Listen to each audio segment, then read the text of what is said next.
আমি তমশ্রী। শুরুতেই যে খবরের দিকে নজর রাখতেই হবে, রাজ্যে নতুন করে করোনা আক্রান্তের হদিশ।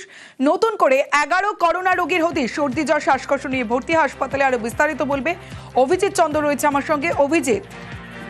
তমশ্রী, 2020 থেকে 2022 সাল 3 বছর ধরে গোটা বিশ্ব সাক্ষী ছিল এই করোনার।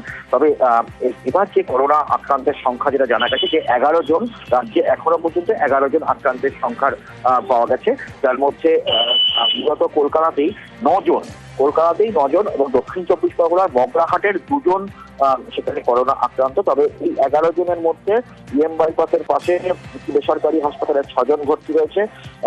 পাশাপাশি পঞ্চশায়রের একটি গড়িয়া পঞ্চশায়রের বেসরকারি হাসপাতালে 1 জন ভর্তি রয়েছে। অন্যদিকে মিন্টো পার্কের একটি বেসরকারি হাসপাতাল, সেখানে 1 জন ভর্তি রয়েছেন।